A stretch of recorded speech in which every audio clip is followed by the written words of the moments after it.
What's up, everybody? This is Trey, Biddy with hogsports.com. Arkansas picked up two big transfers yesterday, and we're going to talk about that. We're going to talk about Razorback football, basketball, baseball, as always. And Danny West and Keith Grayson are both going to join us. It's all happening on Hog Sports Live.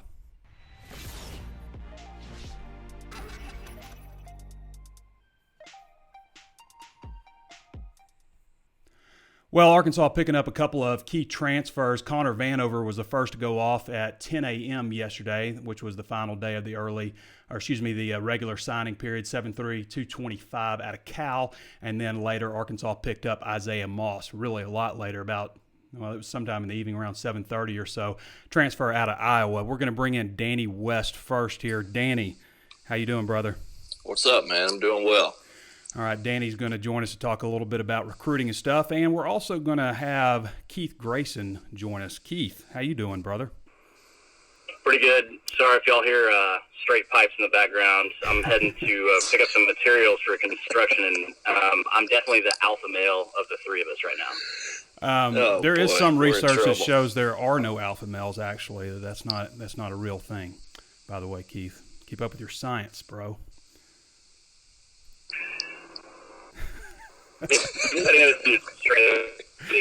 Trey, are you one of those people that doesn't use straws anymore? Well, my wife has kind of impacted the straw deal, so I don't have a big problem with plastic straws, to be honest, because like 60% of the plastic in the ocean anyway comes from plastic fishing nets, and straws are really just kind of a symbol of reducing your plastic. Isn't that Blame right? the fishermen. Blame the fishermen, Trey. It's their fault. Well, I know everybody wants to talk about plastic straws today, but we're going to jump into these commitments. And I also want to mention Jeantal Cylla, who Arkansas also got earlier out of UNC-Wilmington. That's three big transfers, two grad transfers that are going to be able to help Arkansas immediately. Danny, your thoughts on these two transfers? Well, I wasn't surprised by Connor, obviously with the ties to the state, his mother playing as, a Lady Razorback.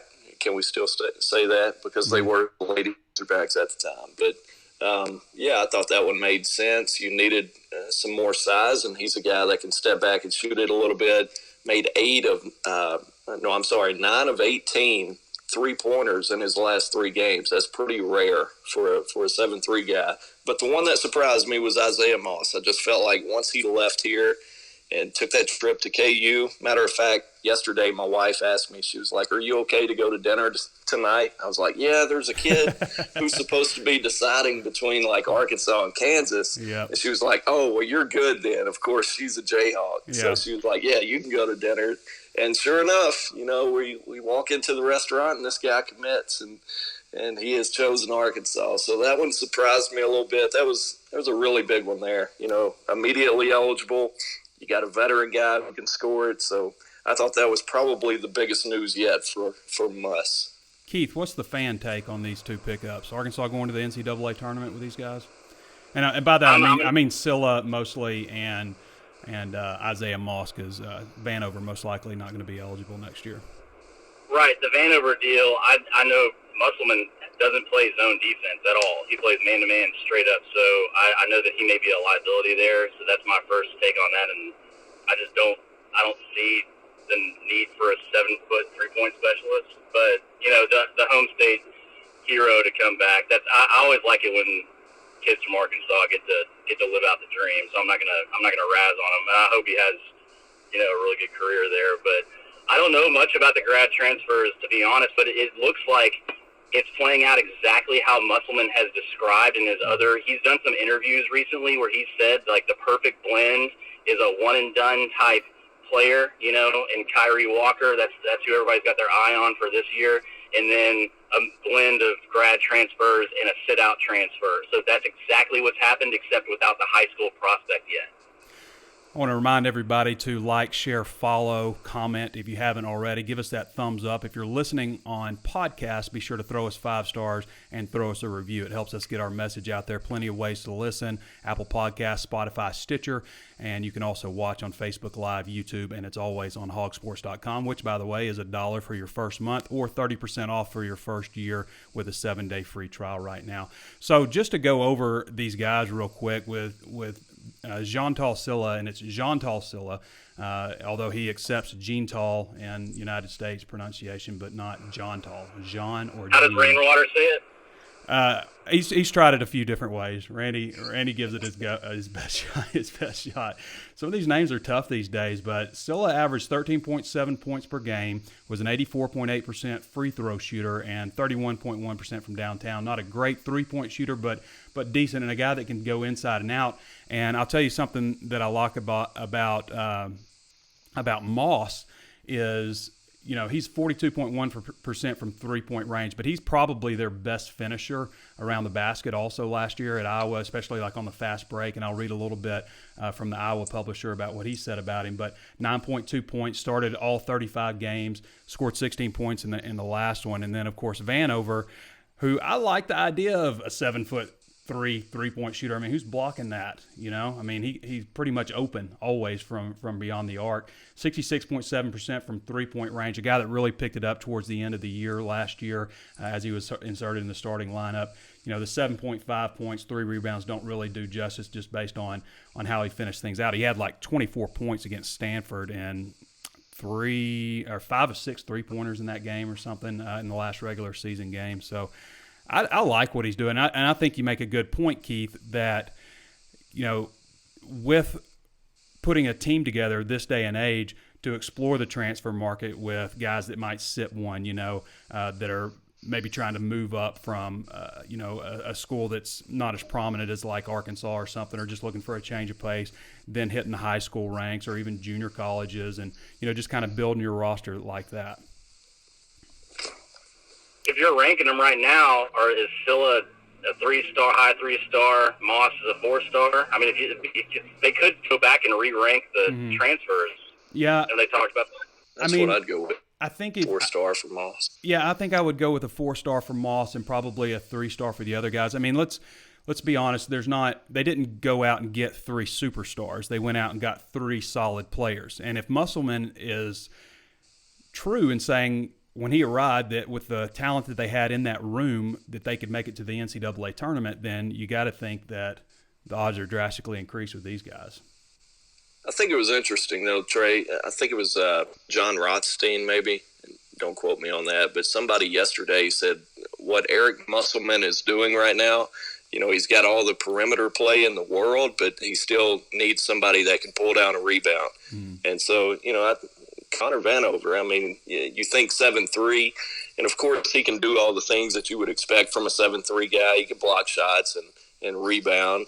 I mean, he's 7'3", but at some point, man, you do kind of wonder if they're going to try to continue to go after maybe one more big guy. They're full on scholarships right now.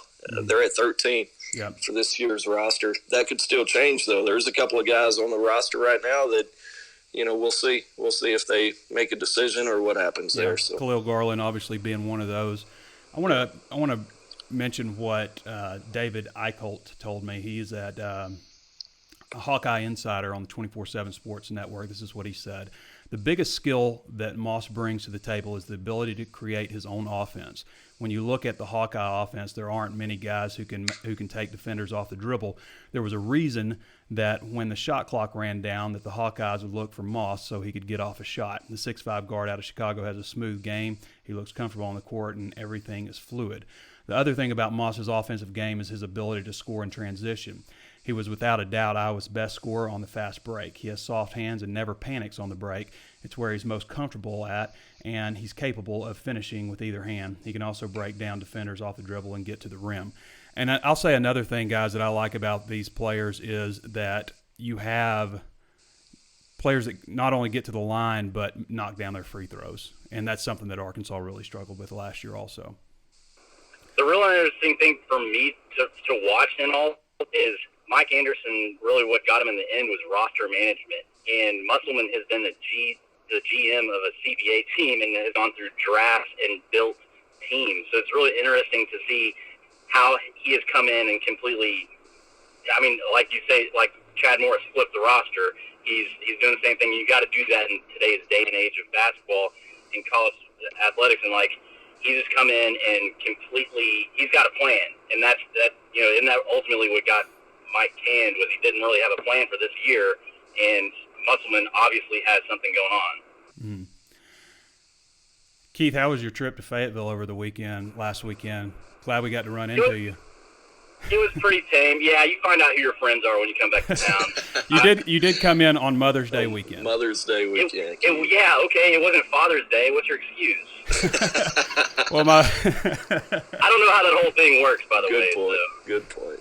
Yeah, well, you got to be there for the ladies in your life, so that's what it came down to.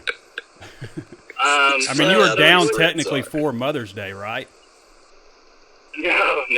My mom is pissed because I was not here for Mother's Day. But I had to go to my sister's graduation, and then now I'm the only person in my family that's not graduated college, so that felt really good. Mm-hmm. Sitting there watching that.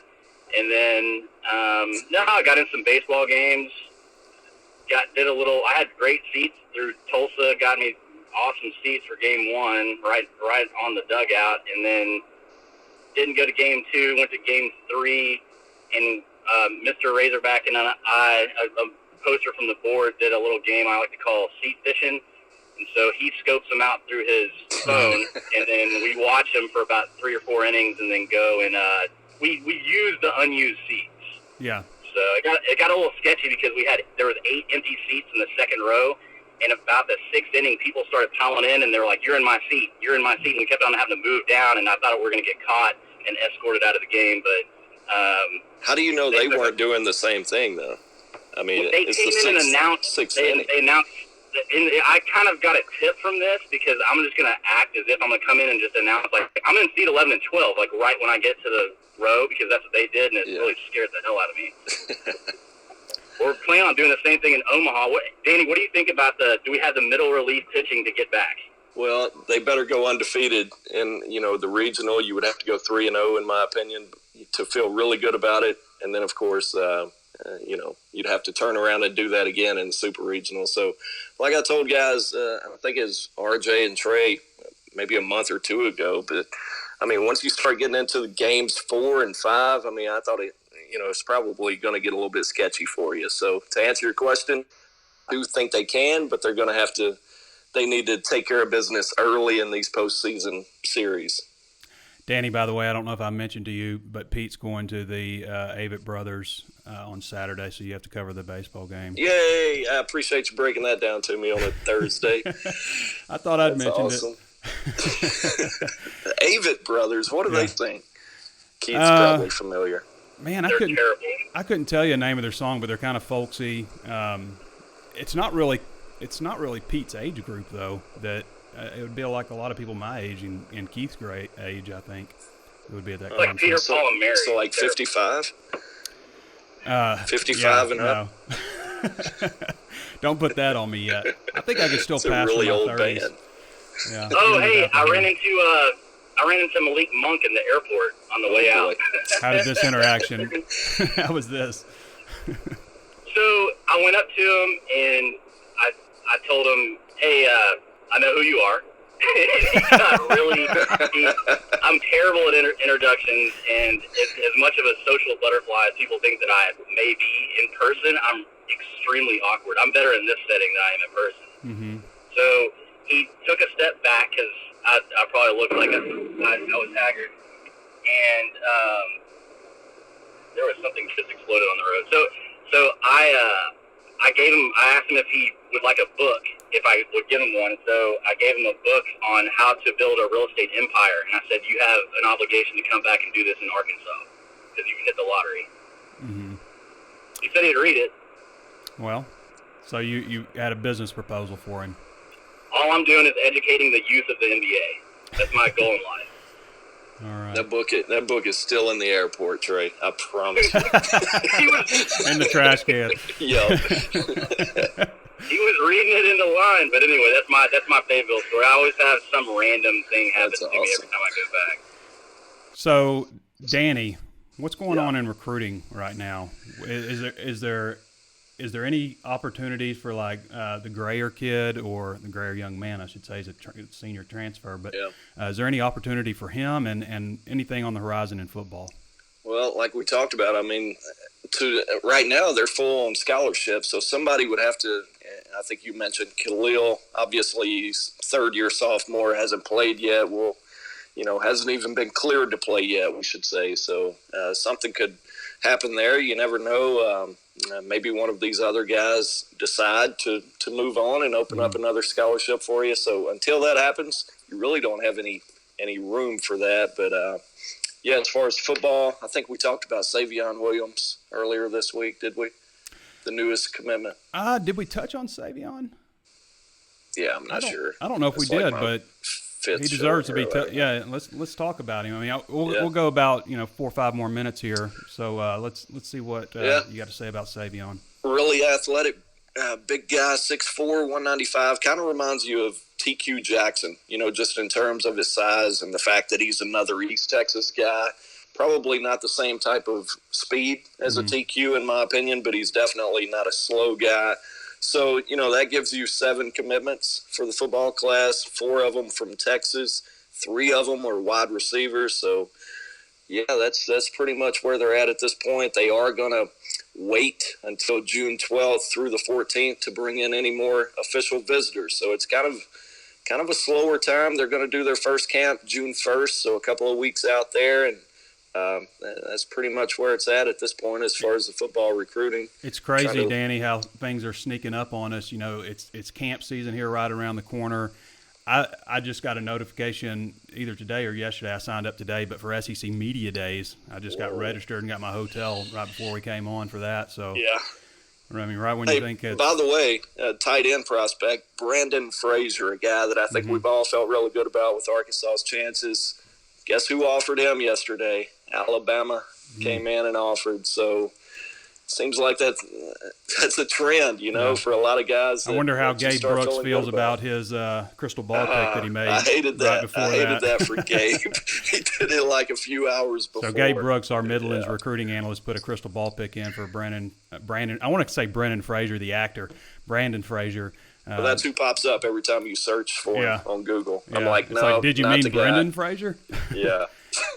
Hey, Keith, what's your interpretation so far of the way that Arkansas basketball and football are recruiting compared to what we saw with the last coaches?